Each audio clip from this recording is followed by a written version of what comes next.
following is a production of DallasCowboys.com and the Dallas Cowboys Football Club. How about them Cowboys?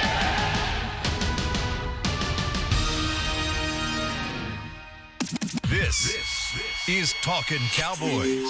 Streaming live from the Dallas Cowboys World Headquarters at the Star in Frisco. First down. Handoff. Elliott plowing to the goal line. Barry, sacked by Moore. Prescott keeps it, and he bangs it in for the touchdown. Here are Mickey Spagnola, Brian Broaddus, Rob Phillips, and Bill Jones. And welcome into Talkin' Cowboys inside the SWBC Mortgage Studio. Happy Monday to everybody. It's a victory Monday out here at the Star. Cowboys 35, New York Giants 17 in the season opener. And I don't think it was really that close either. Dominant performance. Rob Phillips, Mickey Spagnola, Brian Broaddus. Bill Jones will be back tomorrow. But we have so much to talk about over this next 45 minutes. Not a bad way to start the season, huh?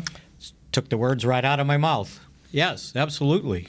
You know, and I think as when my column gets up, I wrote they answered a lot of questions, I think, that were kind of swirling around the team as they went into this first game. And almost every one of the answers came out awfully positive in a game like that. When you dominate an opponent you should have dominated, and go out there and do what you're supposed to do.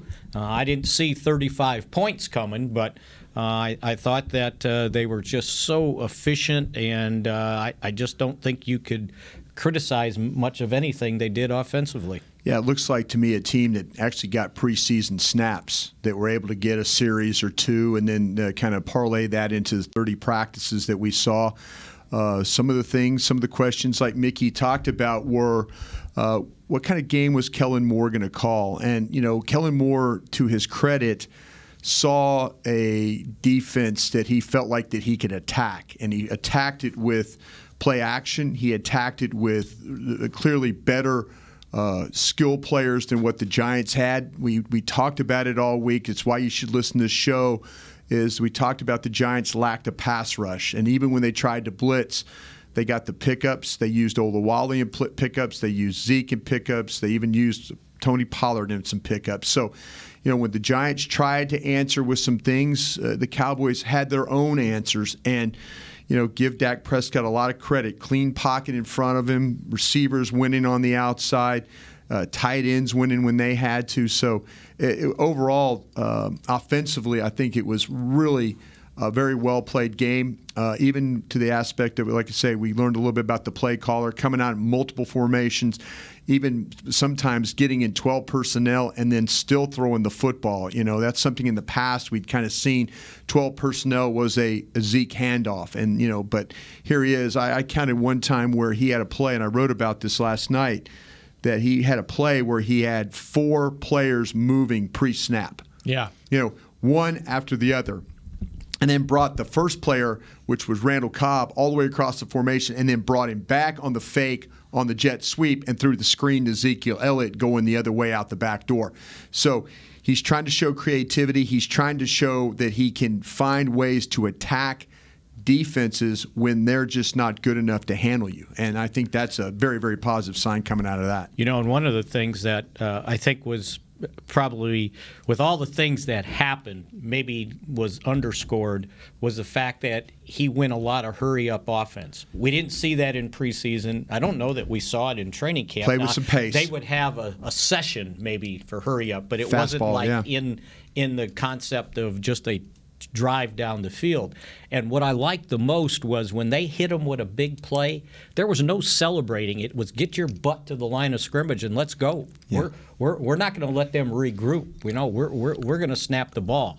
And then the other thing, and maybe not so much in the running game, but the offensive line keeping Dak clean. No sacks. No sacks. No sacks. This is a guy that was sacked 56 times last year, and he only got hit twice. Right. And the other thing is, he didn't save any sacks by having to run out of the pocket. His only 2 runs were called quarterback runs.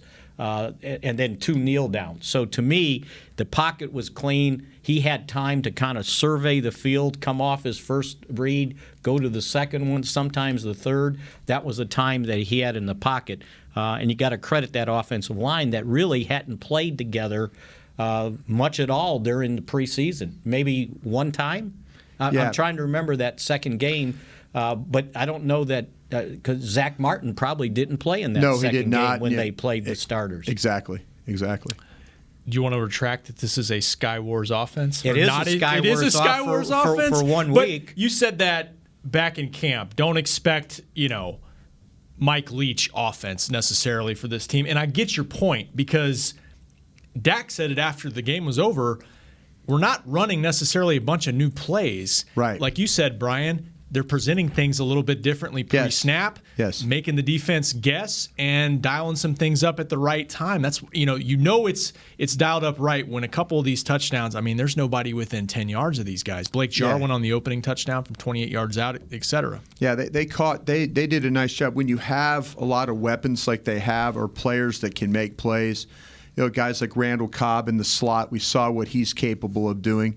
But when you have guys that demand coverage on the outside and guys that demand coverage inside, you can't, it's like the old, put your finger in the dam there to keep the water from coming out. There's just more holes. And I think the Giants got caught in a situation yesterday where there were so many trying to put their fingers in holes to stop the leaking that the flood hit them. And that's the idea of how you build your football team. You put as many weapons out there as you can. You have a quarterback that, like Mickey said, the quarterback had a command of what was going on as far as they're able to play with pace. He's like making a play, and he's like, let's go.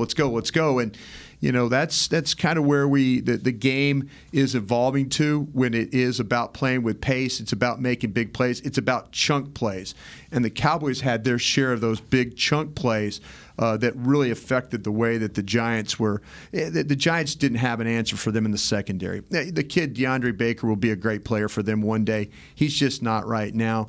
Janoris Jenkins, they feel like that they got better at safety. I don't think they got better at safety. I really don't. I was talking, Jabril Peppers and Bethea are not good. I mean, Jabril Peppers, I think, is an okay player, but Bethea, for them to think that they can line up Antoine Bethea against Amari Cooper in the slot and play it one-on-one with no safety help in the middle of the field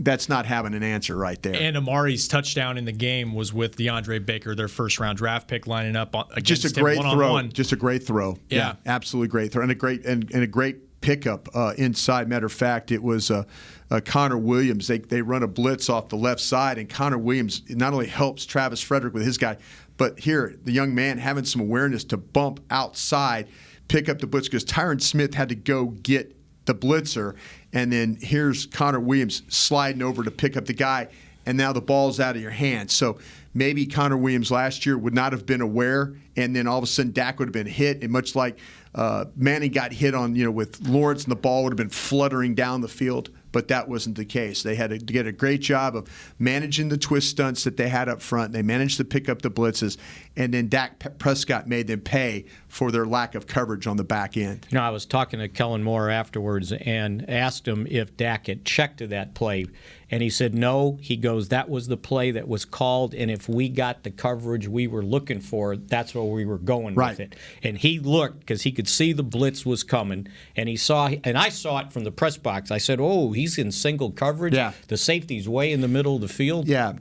Go for it. Dak did a great job of holding Peppers in the middle of the field. He never looked to his left until the blitz got picked up. Mm-hmm. And when that blitz got picked up, then he looked to the left, and then that kept Peppers right in the middle of the field, like Mickey said, deep and away. And that was just a hole shot right there. The one I wanted him to hit the Olawale one. Yeah. How many times have we seen that one? On the wheel route? The wheel route. Yeah. And I was always afraid to talk about it at practice. It was one of those things like, oh, they tried to run Olawale on the wheel. I was thinking, okay, that's one of those secretive type plays you really don't want to talk about. The coaches would walk up to you and go, hey, Brian, please don't be talking about stuff you're watching at practice that way. But, yeah, the Olawale route, that's one of those plays that, they got what they wanted, too. They had an outside linebacker who was really a rush defensive end that was in coverage, and if they could have got the ball a little bit further down the field, I think Olawale would have made that play. But it's a play that they'd been working on a couple different times in practice, and they actually hit it a couple times because they got the linebackers in coverage on that for the Cowboys, and were able to hit it. So it's a good-looking play. Kellen Moore, I've said it before, when we first talked to him back in OTAs, Olawale was one of the first guys he mentioned in terms of a versatile guy that did a lot of stuff in Oakland, and people might chuckle at it because he's the fullback, but he is versatile. And, Dak completed passes to 7 different receivers. It very well could have been 8. It's just an example of using all the guys that he's got and a lot of talented guys. And I think they sent a message to the next opponent and the rest of the league that this isn't a one-man receiving corps. And I think your pick to click, Michael Gallup. Yeah. It worked out. That you stole from me. It worked out okay. We usually give you first choice, Mickey. I know, and I let him go because I knew where he was going. Well, hey, great minds. You had him too. Yeah. 7 catches for 158 yards, and boy, was he good. And it wasn't just nine routes. He was running those slants. He was catching the ball in traffic, guys on him. That was a heck of a game, and I think that's what we were expecting. That's what we've been seeing. We have the benefit of getting the privilege of watching all these practices going back to late July, and he has been dominant at times in practice, and he looked really good in Amari Cooper games. in practice, and he was there all the time. You going to talk about this defense? Yeah. You going to do it after the break, or are you going to? We got a couple more minutes. Just real quick. Everything wasn't perfect. No, exactly. We'll get to that when we come back, but real quick on Dak, just to recap his day.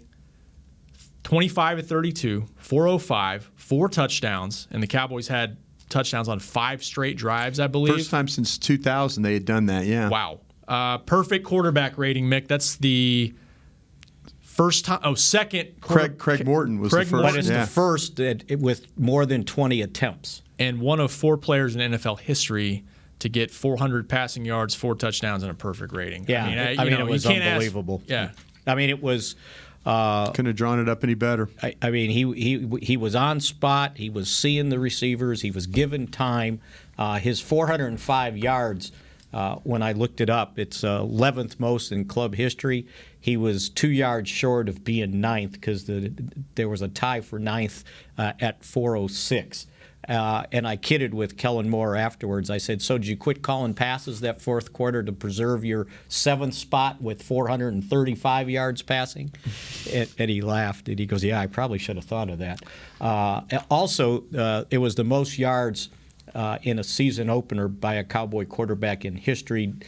Troy Aikman owned the record at 362, but he needed overtime in '99 against the Redskins, and 80 of those came on the winning touchdown pass. My first day with the Cowboys. Is that right? My first game. Yep. Rocket Ishmael, and they had named the play Rocket Red Glare. Yeah. It was a 9 route, and Rocket Ishmael just burned him down the field. And it was the same pass they had thrown to him earlier in the game, and he had dropped it. Yeah. And this time it was an 80-yard touchdown pass to win it. But, yeah, if you think about all the games they've played, all the great quarterbacks, and this was the best season opener by a Cowboys quarterback. We mentioned Cooper and Gallup. They're the first receiving duo on this team since 2015 to get both 100-yard receiving games. And we talked about, you mentioned chunk plays, Brian. 5 completions of over 25 yards in the game. There you go. And win a lot of games playing that way. Yeah, you're 2 for 2 in the red zone, which is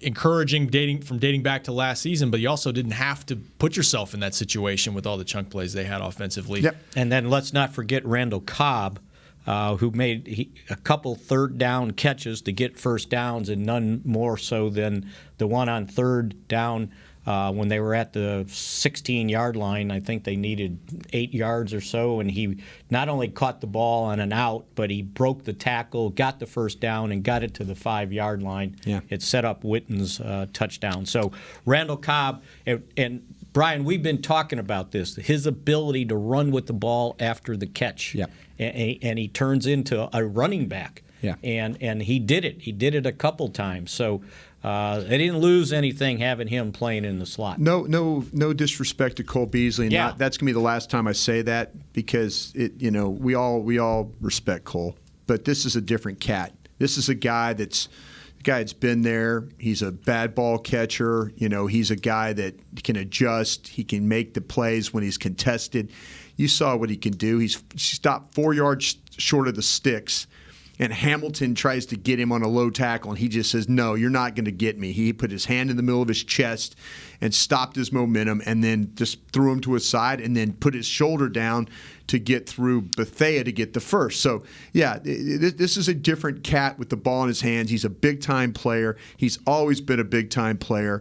And, as the pro department, you go out and you try and find those guys. You go out and you try and find a guy that maybe for one season he plays out of his mind, and then all of a sudden now you've done a good job of helping your football team win games because you got guys like him on that team. And it only cost him $5 million. Think about that. Yep. Heck of a signing. Well probably one of the best in the entire league this past spring. All right, let's take our first break. We come back, like Brian said, we'll shift to the defense and how their performance looked against the Giants. Week 1, Cowboys 35, Giants 17. That's next on Talkin' Cowboys. Your new apartment's big. Such a great deal. It's okay. Just okay? What's not too... It's right above the subway! Well, I bet you don't even notice it after the... That's my neighbor, Angus. A deal that's just okay is not okay. Get a great deal with America's Best Network. Come into an AT&T store and learn how to buy one smartphone and get a second one on us. Based on GWS 1 score, September 2018. Star Sports Tours is the only official fan travel partner of the Dallas Cowboys, offering exclusive game weekend travel packages with sideline access and photo ops with current players, alumni, and cheerleaders. That's not all, though. You'll get to talk X's and O's with Senior Director of Player Personnel Will McClay, and of course with yours truly, me, Brian Broaddus. You can trust the official fan travel partner of the Dallas Cowboys, and with us, you'll travel like a pro. Visit cowboystravel.com to book your travel package today. Work the Cowboys way and channel the winning business tradition of the Dallas Cowboys and the Jones family at Formation.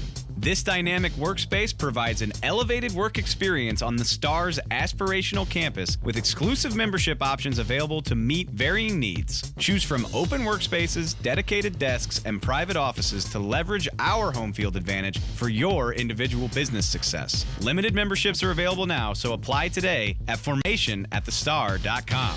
A man's Stetson doesn't just protect him from life's elements. It projects an unstoppable and legendary spirit, just like the men wearing silver and navy on the field every Sunday. Since 1865, Stetson hats are American-made with pride right here in Texas. They are still the official crown of all self-respecting Cowboys. And Stetson is proud to be on the field with America's team. Find Stetson hats in the Pro Shop or at Stetson.com today. Back to Talkin' Cowboys. And don't miss your chance to see the Cowboys once again live at AT&T Stadium Sunday, September 22nd, as they take on the Miami Dolphins. Get your tickets now at DallasCowboys.com. And, of course, before that, it's a road trip to D.C. to take on the Washington Redskins in Week 2. We'll get into that matchup as the week goes on. But we are back inside the SWBC Mortgage Studio breaking down Cowboys and Giants. All right, you guys' thoughts on defensively how Dallas looked, giving up 17 points, although one touchdown came late. What were your thoughts overall? Well, thank goodness they made some big plays, holding them to 10 points. Sure. Because the overall performance from a yardage standpoint, giving up 470 yards, which is the most yards they've given up in the last 22 games. And what's troubling to me is if you look at what this defense has done over the last 2 games, going back to the Rams playoff games, the Rams had 459 yards against them. If you add that together, that's 929 yards they've given up in the last 2 games, and 424 of those are rushing yards. So 151 yesterday to the Giants. And we don't need to keep track of how many games they've played without giving up a 100-yard rusher because they did it already with Saquon Barkley.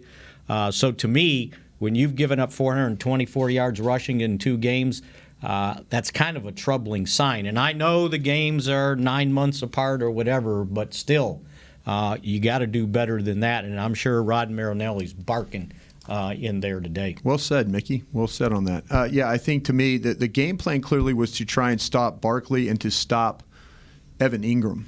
And you failed both in both if you really want to look at it. You can allow the others to make plays, but that part of it didn't kill you. They talk about they're okay with the yards as long as they don't give up the points. The thing that was troubling to me was we talked about tackling, and it looked like at times it was really, really poor. So maybe that's something that we'll see go, as we get into the season, that will improve. But, you look at if you look at the overall numbers of who had to make the tackles, Xavier Woods was your leading tackler with 11. It's never good when your safety's having to make 11 plays. It seemed like, and two, I think the Cowboys were very fortunate the game wasn't close because they would have just steady dieted you with Saquon Barkley. I don't think they had a real answer for him at all. I just don't. And we made the Barry Sanders comparison. Rod did too during the week. It's absolutely true about him. And, if he would have, I think Dallas took him out of the game as far as the score took him out of the game. Because if that thing was close, they just kept handing him the ball, and you're thinking like, man, they have not really stopped him yet. Anthony Brown had a missed tackle that could have been a minus play, spun off, goes down.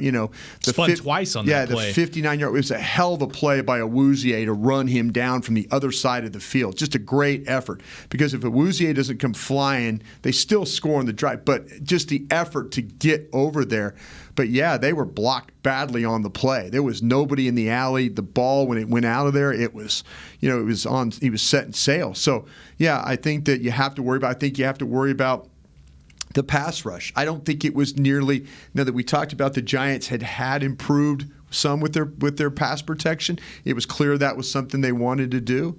But I just, it just wasn't. It seemed like the best pass rushes they had were when Eli Manning got outside the pocket. That's when they were the most effective. When Pat Shurmur was making some ridiculous calls on 3rd and 4th down instead of handing the ball to that number 26. He says, "Oh, let's get cute and try and do something here on the outside." Yeah. So you got some help there. Smart play by Woods, by the way, to tackle that guy on the goal line when the ball got outside. I thought that was a brilliant play on his part. But, yeah, overall, I think if you're the Cowboys, you have to be concerned that the two best players for the Giants you did not really control. And, that's I think they're going to play better offenses. I think they're going to play teams with I don't know if they'll have a better running back, but just as good as tight ends and even better receivers down the line and a better quarterback for sure. Now, a lot of Ingrams came in the fourth quarter, and they were trying to keep everything underneath, and they were just dumping to him. But the Saquon Barkley part just really worried me that the defensive tackles weren't holding down the fort in the middle, and then the linebackers, like on his big run, Vander Esch got caught looking inside, and he's chasing the ball instead of staying in his gap, and they knew that this guy will jump cut on you and don't over pursue. That's what got him in trouble against the Rams. They started over pursuing. Angles. Got to do better than that. And he was finding creases right up the middle. It wasn't like it was speed to the outside. It was creases in the middle. So yeah, that part's got to improve. And as Brian said, you got one sack. That was it. Oh, Tank was not happy after the game. Said it's not good enough. You could tell those guys were not happy with the overall performance. Now, they did get off the field. Yes. 2 of 11, I think the Giants were on 3rd downs. Yes. A couple takeaways. So there were some good things there. Got off on 4th down, too. 4th down, big play by Tank there as well. Obviously, a terrible call. Yeah. I just, what are you thinking? I don't know. I that's why to me the Giants. That's where, you talk about Kellen Moore and the way he uses his weapons, or the way he used the weapons yesterday. When you take the ball out of Saquon Barkley's hands, that to me that's just a sign of stupidity right there for Pat. And if you're the Giants, you have to be sitting there going, "Why do we do this? Why do we?" What are we doing here? Why are we trying to? It happened twice, right? Yeah, the 3rd down play when he was getting hit and Vander Esch hit him and they called him for intentional grounding. Right. And then the 4th down play, 4th and 1, and you're going to roll him out. The best pressure they got, like I said, was when they got Manning outside in space. That's the best. But to get one sack, and I'll tell you what, something is a little disappointing to me. just, because we've talked about the depth on this roster, especially the depth on the defense. It was not, you watch guys like the Kerry Hyders and you watch the Joe Jacksons and you watch the backup guys. If you're counting on these guys to play and it's late in the game, and I know maybe the score is not what it needs to be, but if you're counting on Kerry Hyder and you're counting on Joe Jackson and all those guys and all the other backups that were playing in that game, Dorrance Armstrong, they did not affect that game or make a play. That the Giants just went down the field to get that last touchdown. And a lot of that was on guys that you're talking about being, hey, this is the depth and these are the rotational players and this is, I'm guilty. I'm guilty of this because I'm sitting here telling you, well, okay, Kerry Hyder can do this and Dorrance Armstrong can do this, but those guys didn't show up like they needed to. If they're going to rely on them to be rotational players, they have to play better than what they played in that second half or that fourth quarter in that game yesterday. It's not just you. Everybody's talked about the depth on that line. You got 2 high draft picks that were healthy scratches made inactive in the game. Tristan Hill, maybe have to rethink that. It might be taco time. Yeah, exactly. Because Armstrong got 1 quarterback hit. Otherwise, he zeroed out. Yeah. Didn't even make a tackle. Yeah. So to me, if you're going to play the guy 30 snaps, that's 43% of the plays, and that's all you get. And they tried moving him around to the point. Finally, a couple of times they moved Lawrence over to the right side because they weren't getting any push over there. They weren't. That's where they tried to take advantage a little bit of Nate Solder. Mickey was right about that. Take advantage of that. But the best player on the field with all that young group playing was Tyron Crawford playing as the under tackle. I mean, he was the one guy that was actually, and he's a starter, and there's a reason why he's a starter, but the guys around him were not showing up. And that part of it is disappointing because they throw you out there for a reason, right. And if you're incapable of getting pressure or making tackles or making plays, then maybe the thought about, well, wait a minute, you got, like you guys mentioned, we got Hill here, we've got Taco here. Is it time to say, okay, well, let's see what's going on here. Let's really see what's going on, because that was inexcusable the way that those guys played and allowed the Giants just to go down the field the way they did and score that touchdown. When I'm looking at the tackles, you got to get to the 8th guy in tackles, Antoine Woods with 2,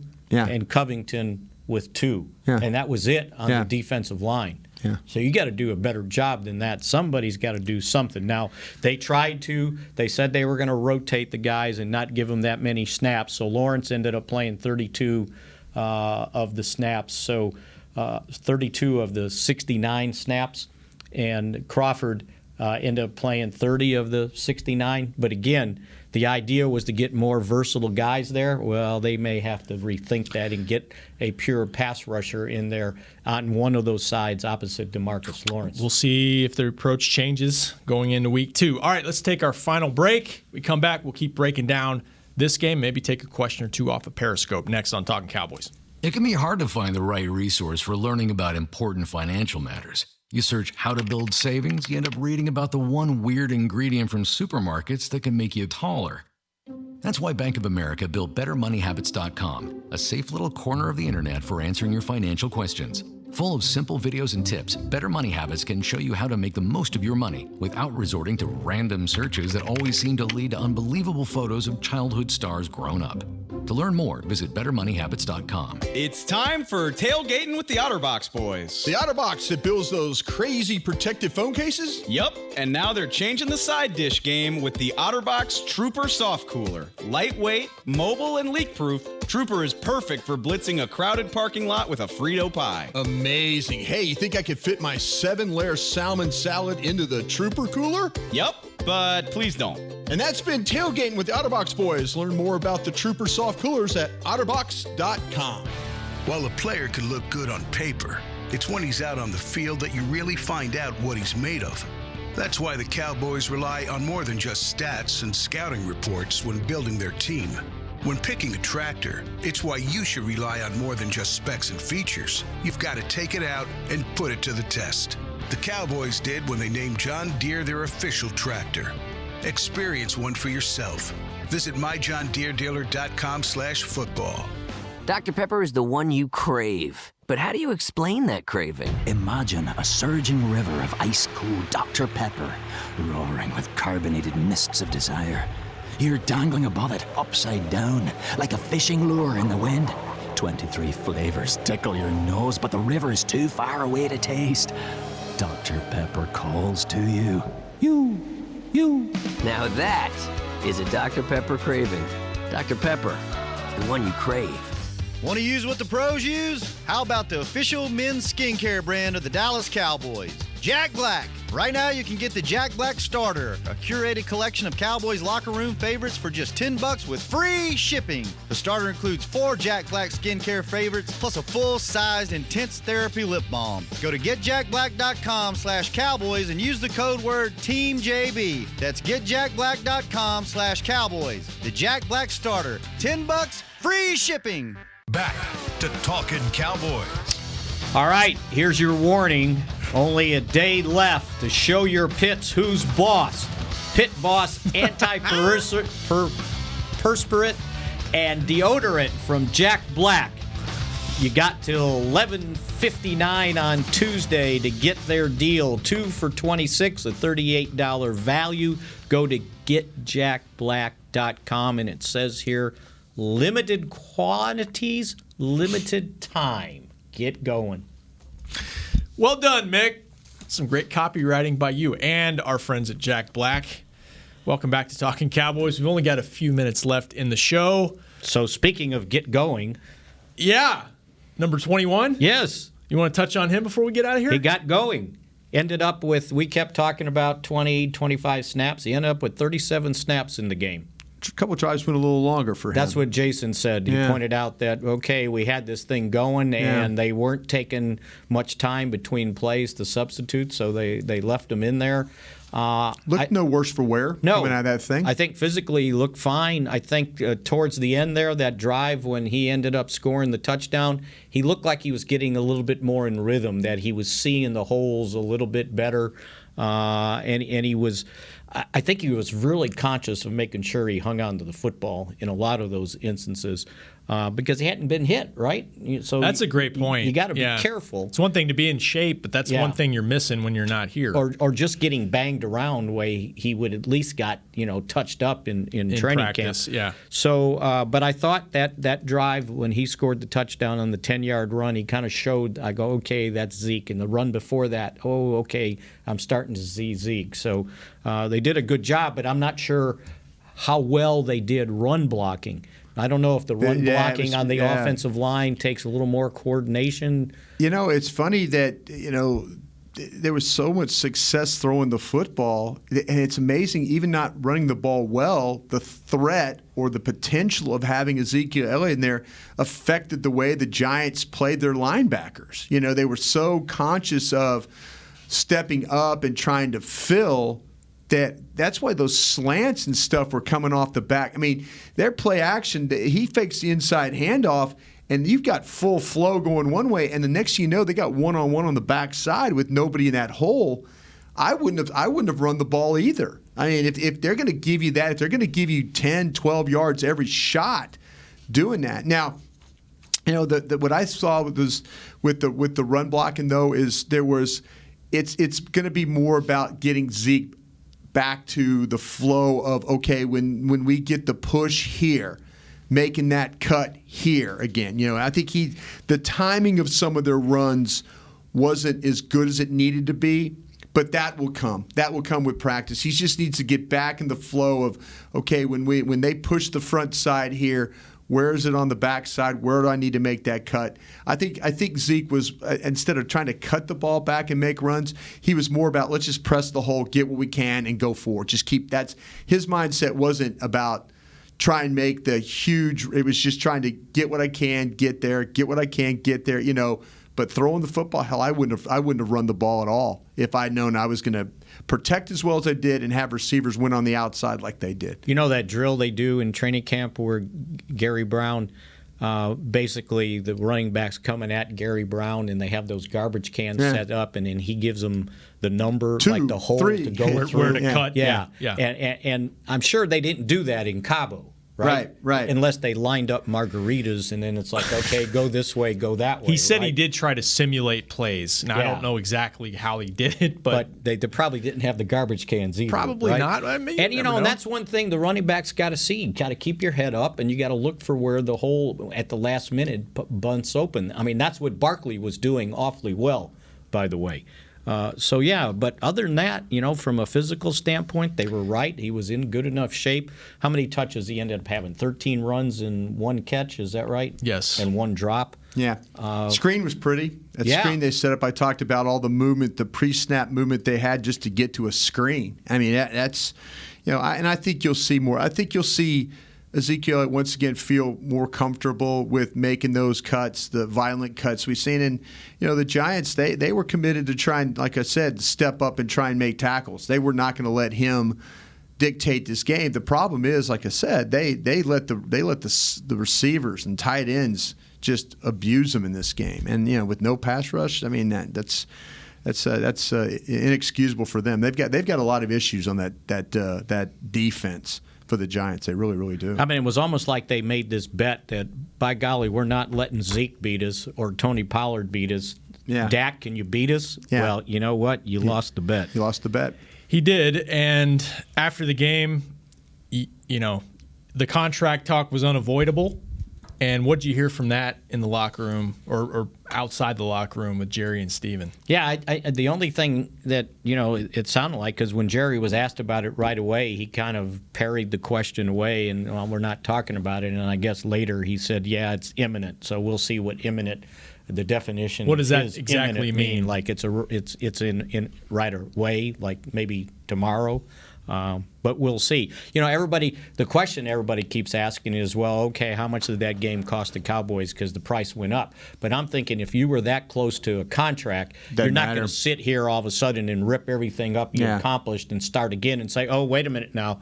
You know what? We got a perfect quarterback. Well, I need $10 more million. Maybe it helps you resolve a little bit more. I think it speeds up the process maybe of the little things that you haven't agreed to yet. Yeah. It helps you resolve a little bit more. Maybe it solidifies your thought that, like, okay, we're handing this young man a lot of money, and we're going to make him the future of our team, our future of our franchise, and maybe that gives you a little bit more of a, okay, we saw some of those things. That's what we always talk about. Scouts and front office guys always want to see players perform well, and clearly with him and Kellen Moore and the way that this offense looked yesterday throwing the football, that gives you some hope that all the things of working with John Kitten, all the things they did this summer, all the extra work, everything about that was, at least for one game, was very, very positive. And the other thing I think it does is reinforce your thoughts that, okay, I'm going to make this purchase. Think about when you've made a big purchase and then you sit there and do it and you go, God, what did I just do? And then, once you get whatever you had and it's what you thought it was, you're going, okay, this is good. So maybe this gives them, no buyer's remorse here when you see a performance like that. Absolutely. Anything off Periscope that's cooking, Brian, before we get out of here? Or anything you guys want to touch on that we haven't touched on? No, they're concerned about they were wondering what we thought about the linebacker play overall. I think Van Der Esch was second on the list in tackles, if I'm not mistaken. He 9. He had. And then with Jalen, to me, I was expecting a bigger game from those guys. I know because Leighton Van Der Esch was like my pick to click guy. He had 10. Because I didn't feel like though that the Giants would be able to get to the linebackers. I thought all 3 linebackers were going to play really, really well in that game. But Van Der Esch, other than Mickey talked about the one time that he got hooked pretty good. But I think that they, as a group, they would probably watch that tape and see they need to play a little bit. I think the front 7 as a whole probably feels like they need to play a little bit better. And then again, people are also asking about Anthony Brown. They're saying, hey, when does Byron Jones get back into the mix? And I wrote last night, this could be the week that we could see Byron Jones back there at his starting right cornerback spot, because now he's got some time to practice. He got some work in the dime and the nickel and stuff like that yesterday. Matter of fact, the one he had some coverage on Evan Ingram was incomplete, so it was good to see him back doing those kinds of things. But this could be the week that we see them flip that out now and go back with Byron Jones after he made it through this game. What did he get, Mick? Like 20 snaps? 25? Who's that? Byron Jones. Yeah. 28. 28. There you go. Okay. 41%. Not bad. And you know what? The one play, the Brown, if I'm remembering correctly, the catch Fowler made on the sideline. Yeah. I mean, that was just a great effort. Oh, no, with no question. There's nothing you can do with about that as a corner. the one. Was it a Woozy? Yeah. No, I thought it was. Oh, it was on the left side. Yeah, it was on. You're right. Yeah. So I thought it was Brown. Brown missed one tackle. He got blocked on that one run. But I mean, it wasn't like they. It didn't seem like they were just ripping them down the field. Yeah. But yeah, I think Jones helps out, and then Brown goes back in the slot. There's some things to work on. Jordan Lewis got beat a couple times in there. But a lot of the stuff they did, a lot of it was just dump-off stuff, and they had to come up and rally to the ball. Yep. All right. Well, that was a quick wrap-up, huh? We rallied to the end of the show. A lot to talk about. Flew by quickly. We'll be back tomorrow to continue breaking down what you saw in Week 1. Maybe look ahead to the Redskins. But, appreciate you guys joining us. Which half do you want to look forward to? I've watched both so far. There you go. I was going to say. There's a lot. First half or the second half? There's a lot to unpack there as well. We'll see you guys on Tuesday. The break is next. This has been a production of DallasCowboys.com and the Dallas Cowboys Football Club. How about this, Cowboys?